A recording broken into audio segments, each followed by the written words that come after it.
Hi everyone, Aiden here with HitchBikeRack.com, and today we're going to be taking a look at this Hollywood Rack's Destination e-bike rack here on our 2022 Hyundai Palisade.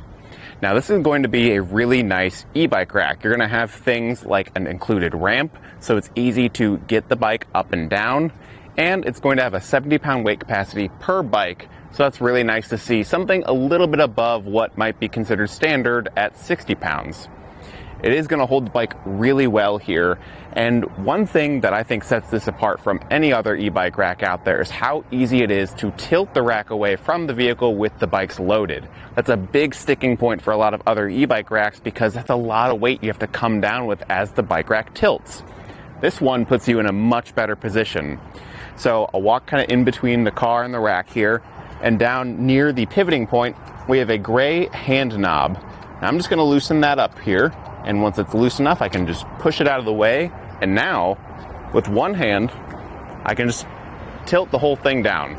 This is really easy to do. Even with two bikes on here, I have never had any sort of problems with this, and it makes the whole experience, I think, a lot more friendly and accessible. So for me, this is a huge win. And because of how much it tilts, we've never had any sort of clearance issues with the hatch. With some other racks out there, even if it does tilt, it might not clear. Your Hyundai does have a pretty big hatch, so that might be a concern with some other racks. And then you just tilt it back up and you can run that hand knob back down and you're good to go. So for me, that is a huge selling point for this bike rack. Makes the whole experience really nice. Now as far as unloading it, let's go ahead and get the ramp. That is a complaint I do have, is that the ramp doesn't store on the rack itself, but you can easily just keep it in the back of your car, use it when you need it, and when you're done, just throw it back in there. So we can come down to the back end of the bike. We've got a notch that'll line up with this hole. You can't do it on either side. You have to go to the back side there, so just make sure you park somewhere where you're gonna have room. And we can undo the 3 ratcheting wheel straps on the bottom here. Really easy to do. And then with one hand on the bike, we can do the hand knob up here, which does lock. You can loosen that up and swing it out of the way.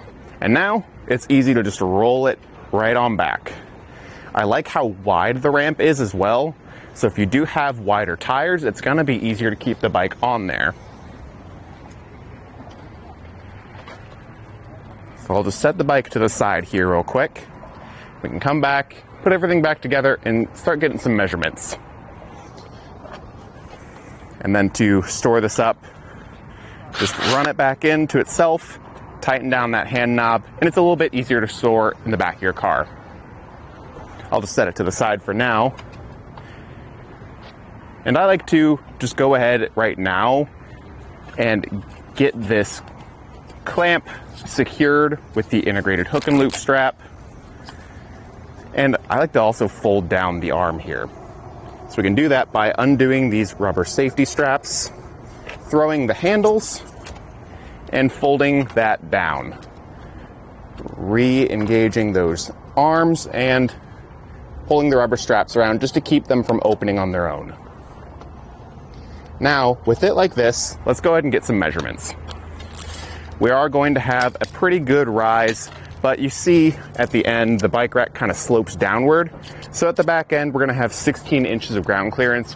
I think that'll be plenty still. I don't think you'll have any sort of concerns with bottoming out. And then as far as how much it's adding to the back of the vehicle, I'm only gonna measure to right here because when you're driving, this mass will be up. And to that point, you're gonna be adding 30 inches. Not too bad, but the reason I've got this center mast folded down is because we can tilt the whole rack upright. So to do that, we'll pull this pin and retaining clip down at the pivot point. We can fold the whole rack upright and then re-engage that pin right here. Kind of have to wiggle the bike rack back and forth a bit to find that alignment, but then it's nice and easy once you do. Now this is going to cut our distance down to about 15 inches added to the back of the vehicle. It's a lot better, way more manageable. So it should be better in those tight parking spaces when you've got the rack on just between rides. Now, it does also come pretty darn close to the Palisade here. I would want to measure that and see. It does come 4 inches from the closest point on the vehicle. Overall, though, it's really solid. I wouldn't be too concerned about anything touching or making contact. Now, down at the bottom, we do have an integrated anti-rattle device. So that's going to keep everything really tight in that 2-inch by 2-inch hitch that we work with. And the included pin does come with a lock. And like I said, those locks match the ones up top, so you can lock your bike to the rack and your rack to the vehicle. Now, overall, I really like this rack. If you're looking for something that's going to make e-bikes really easy to load and unload, I think this is definitely the way to do it. Thanks for watching.